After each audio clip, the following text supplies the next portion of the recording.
Hey guys, and welcome back to Above the Tree Line Season 2, where we answer your questions about faith, Christianity, culture, and pretty much anything else at this point. We're having a really good time in Season 2, having an array of guests on to talk about topics that are relevant to you guys. And I just want to thank y'all for sending us your submissions.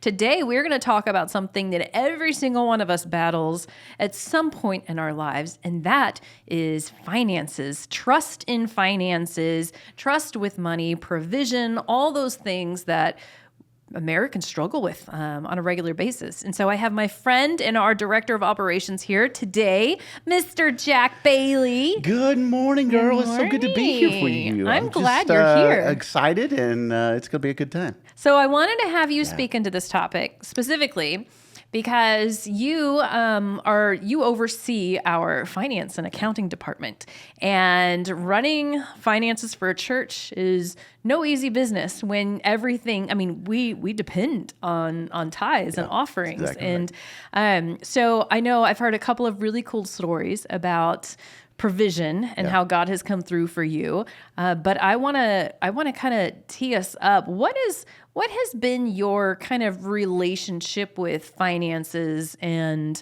trusting God for provision? Like, has this kind of been a stronghold for you for a while? Yeah, it really has been, really my entire life. I think all of us struggle with something, whether it be faith, whether it be trusting in God for this or that. Our kids, sometimes we worry about our children.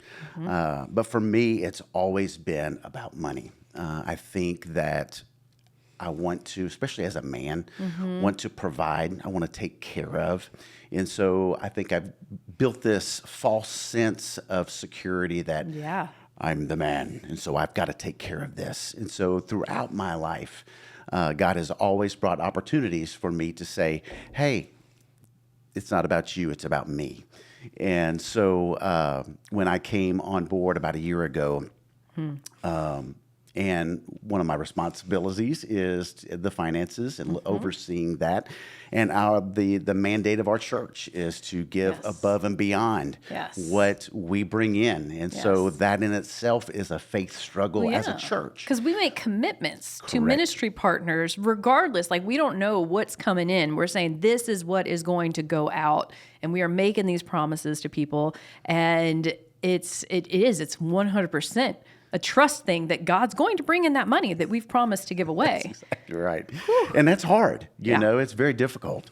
And so when I came on board, there were some things going on in my personal life, and then God brought us here, and it's just been a compounding thing. And the weight of that. And I remember I'd probably been here, I don't know, a couple months, and was watching the finances, and I was talking with Michelle one day, and our chief of staff. Yes. And she was encouraging me, and I was just like, well, what about this? And we got this and this and this and this, and she said, God's going to take care of it. I said, okay. Literally the next week, we got a large sum of money. And it was just like, God just settled in on me, and I just began to cry because it was just a reminder that has nothing to do with me and has everything to do with God's provision and my faith in Him, and not on my ability, but what His ability can do through His people. I want to push on that a little bit because I know that you're right. I know what the Bible says. I know the proverb that we're supposed to trust the Lord our God with all our heart. I know that we're supposed to give generously. I know that we're not supposed to worry about tomorrow, what we will eat, what we will wear. I know all those things. I believe all those things to be true. But what about those times where it's like, I have this need, and the need doesn't get fulfilled? Like, what does that imply about God's word? Granted, where we live in Austin, Texas, most of us who are probably listening to this podcast aren't worrying about, like, will I have enough bread for tomorrow? So we do have to put in perspective what is need. Like, I'm not talking about, like, maybe in some instances, it's like, I really want my kid to play this select team in sport, but it costs thousands of dollars. Where's that money going to come from? Do you think is it more about God meeting basic human needs, or can you also throw in those other things in Western culture that we've come to kind of expect as part of our lives? Yeah, that's a great question. And I don't know if I have the right answer or a good answer. But I do believe that God gives us the desires of our heart. I believe that he wants to meet those. But I think there are times that he wants to teach us more about himself than meeting our need. And so I think those times that he doesn't answer our prayer the way that we think that he should answer it, then we say, well, God, you didn't come through. And what I've come to learn, it has nothing to do with a thing, but it has to do with the person of Jesus Christ in my life and what he wants to do through me in that particular situation. And so it's a very difficult question because people do have immediate needs, true needs. And it's so easy, especially as us Christians, to throw out, well, God will provide. And then we go on with our life. While they're stuck in that position of wonder, of lack of faith, of God, are you going to really come through? And so for me, the mind shift and the paradigm shift of, okay, God, this is what I need. This is what I want. What is your will for that? And really coming into the space of surrender. That's kind of a dangerous question. Yeah. You're like, this is my need. This is my want. What is your will? Because then you're leaving space for God to say that thing that you want isn't my will. That's a tricky one. It is. It really is. I was sharing a story with you just a few minutes ago. Excuse me. There was a season in my life where I'd been in ministry most of my adult life, and God took me out of ministry. Nothing bad. I wanted to do something different in ministry, and it just didn't come to fruition. And so I was literally, in order to put food on the table for my family, I was working at FedEx, throwing boxes for $11 an hour part-time.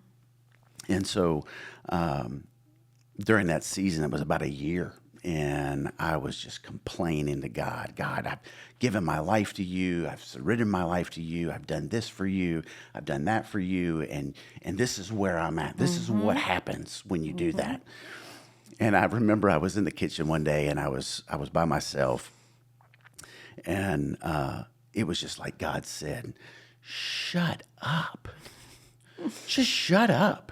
Either all things work together for good for those who love and serve me, or they don't. It's one of the two.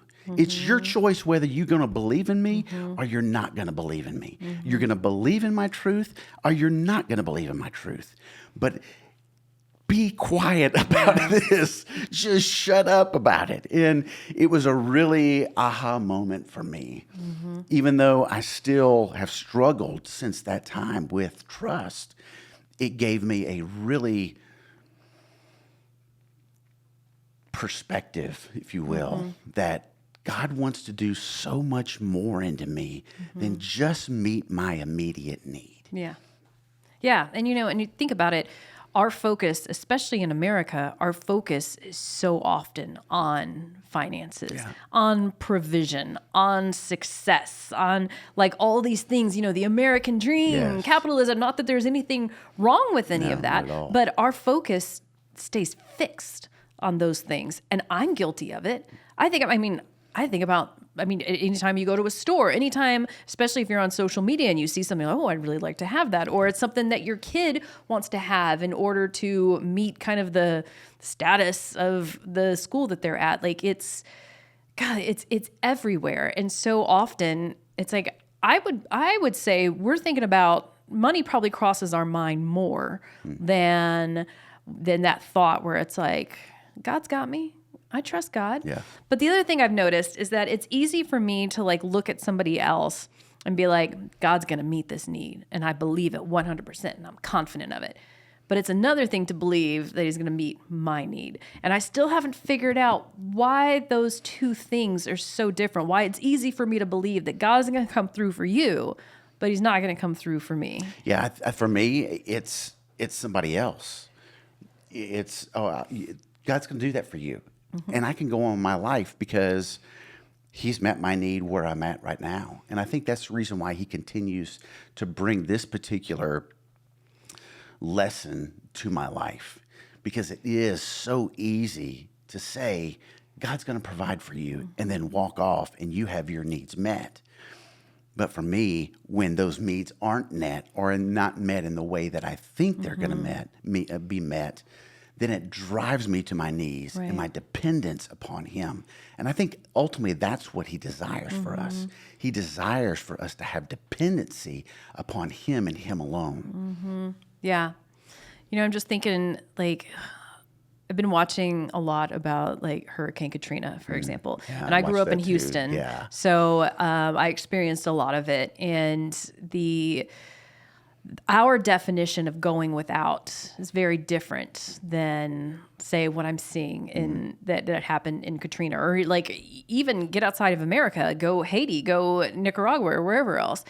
The definition of poverty there is very different from what I would feel like in Austin. There's like higher income neighborhoods, and then there's like middle class neighborhoods, and then there's more affordable housing. I wouldn't say there's hardly any truly affordable housing in Austin, but it's a perspective shift, because what I think I need is so much more than what I think some of these other folks think that they need. They just need transportation. Right. They need bus fare.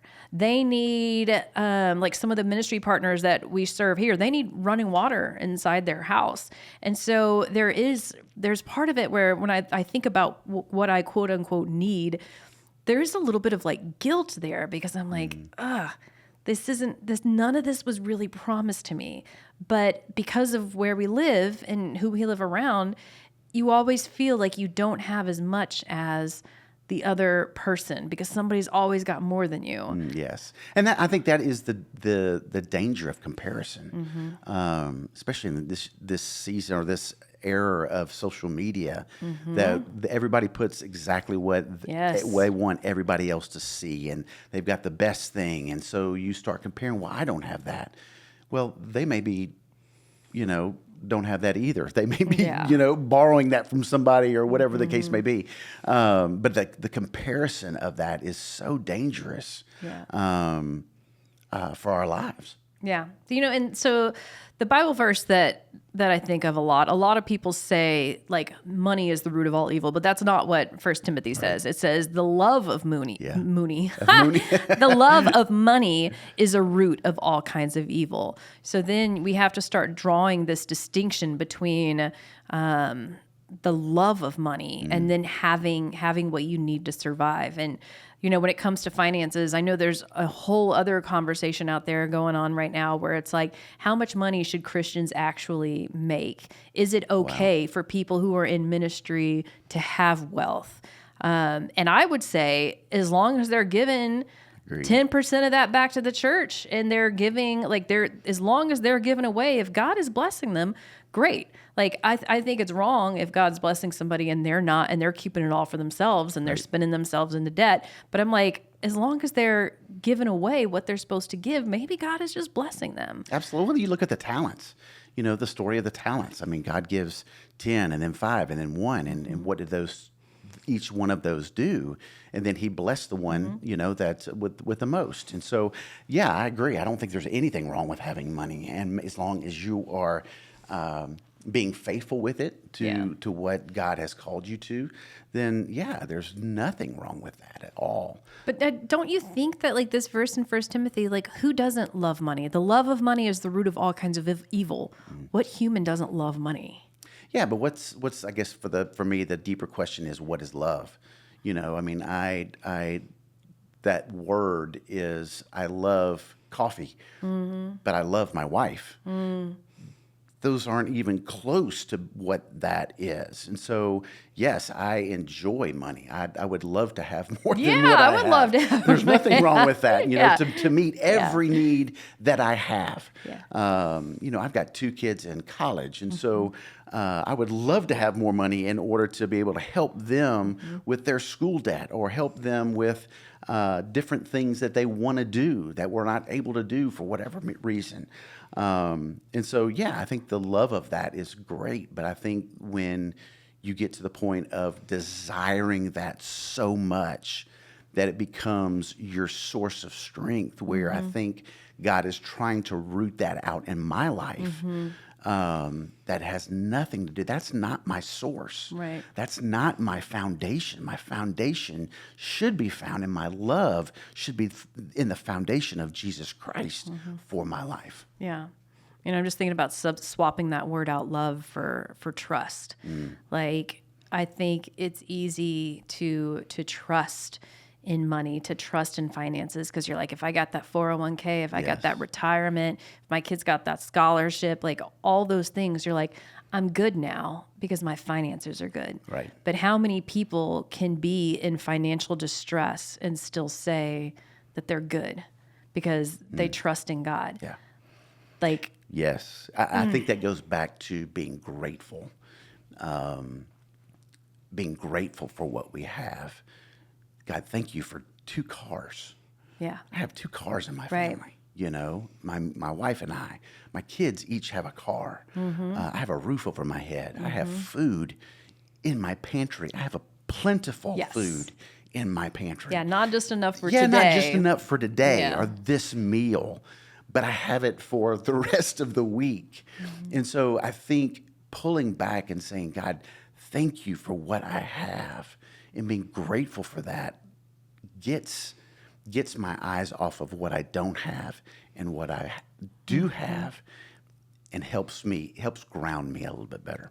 Let's talk about that in regards to giving. Yeah. Because we've done episodes before about the tithe, because people have said, like, we don't see tithe in the New Testament. And we're like, well, tithe was the law that Jesus, being a Jewish man, followed. So it's, people have been asking, like, do I really have to give 10% away? So we do have an episode on that if you guys want to see that one. But I feel like giving 10%, this tithe, giving that away is so daunting. I think, like, at ACF, we just encourage people, start with maybe 1%, Right. then increase to 2%. Like, going straight to 10 is really hard. So I'm just curious, with your financial, like, fear that you've had throughout your life, do you struggle with the giving and offering? Yeah, that's a great question. I think over my life, I would say no, I've not struggled with that.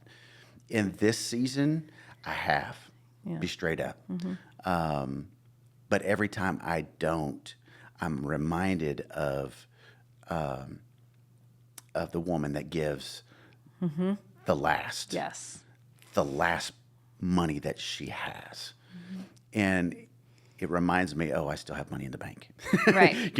I still have plenty. Right. So just be faithful. Just be faithful to him, because he's always faithful to us. It may not look like what you think or what you want, but I promise you, if you dig deeper, that the fulfillment of what he's trying to do in you will be far greater than holding on to what you think will help you in the future. Because I think, again, when you're faithful in that, it's not always about money. I mean, we don't usually have car issues. Right. We don't usually have air conditioning issues where, that's a lot of money, and so lot. I think sometimes the blessing comes not necessarily in the financial aspect of it, but also just in your everyday life where things could go wrong, could have an accident. You could have a car wreck, God forbid.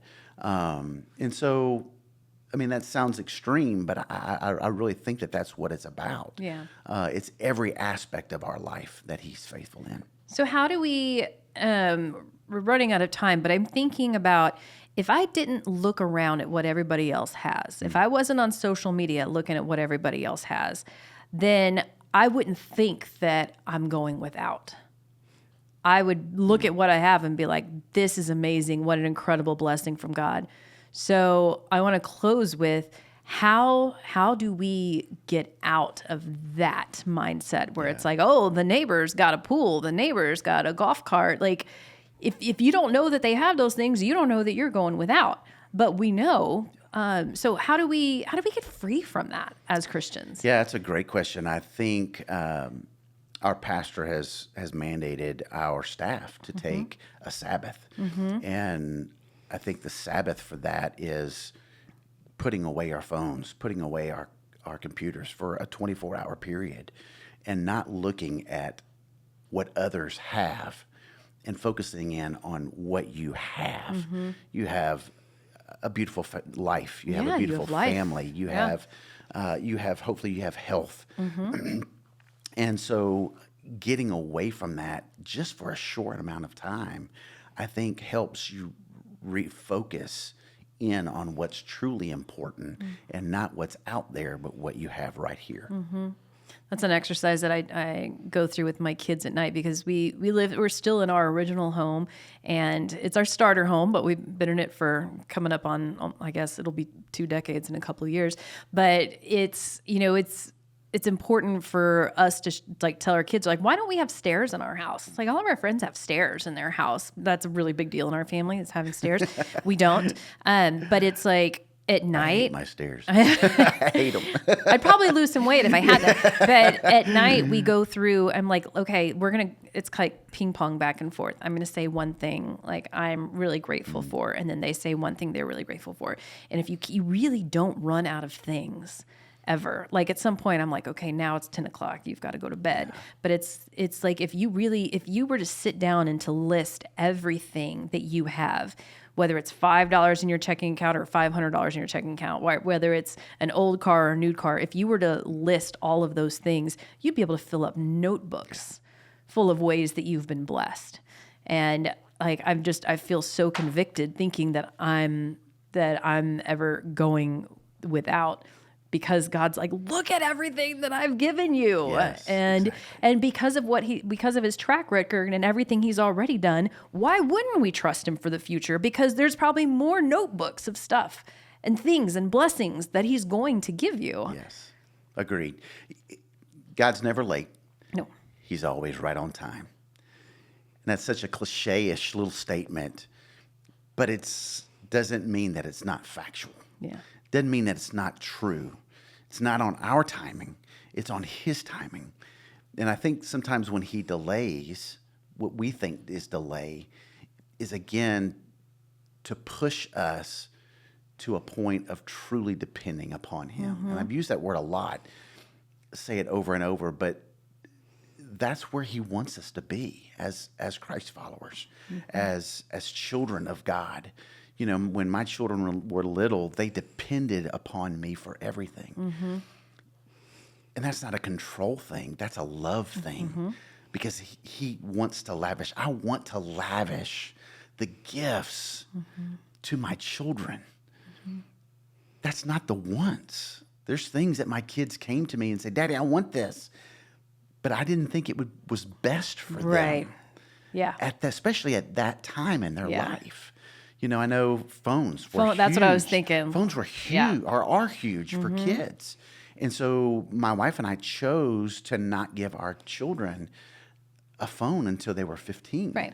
And you weren't withholding it because you didn't love them. Because I didn't love them. And I remember at 12, my daughter come to me in tears. Daddy, kids are making fun of me because I don't have, your mom and dad doesn't trust you because you don't have an iPhone. And baby, it's nothing to do with trust. I trust you explicitly, but I know this is not the best for you at this time in your life. And so we can learn from our own time with our children what the Father is doing for us in our adult lives to say, okay, God, I'm going to submit under you and I trust you. and I depend upon you for every aspect of my life. And sometimes that answer is not, no, you can't have this, but it's like, not yet. Not yet. Yeah. Yeah. Or not now. Yeah. Yeah. That's Absolutely. exactly right. All right. Well, we've gone a little bit over, but this is such a huge and relevant topic for every single one of us, regardless of how much or how little you have. So I appreciate you addressing thank you for having this. me on. Yeah, it's been it's fun. fantastic. I love hearing how God has how you've struggled with is he going to provide? Is he going to provide? And then last minute he provides. Yes. And so I definitely want to give glory to him for that. Yeah, I agree. Because that's the kind of God that he is. And I just want to tell you guys, first of all, thank you so much for tuning into this podcast. This doesn't exist without you guys, and it doesn't exist without y'all's questions. So please continue to send those to us at acfellowship.org/podcast. If you have any feedback on this episode, or if there's anything you want us to press more into, or if you have other questions for Jack, you can submit them all at that form on our website for the podcast. So thanks again, Jack, for joining us. Thank It's you. been fun It's been chatting fun. with you. Absolutely. Thanks for your transparency. Yes, ma'am. And thank you guys. We will see you next week.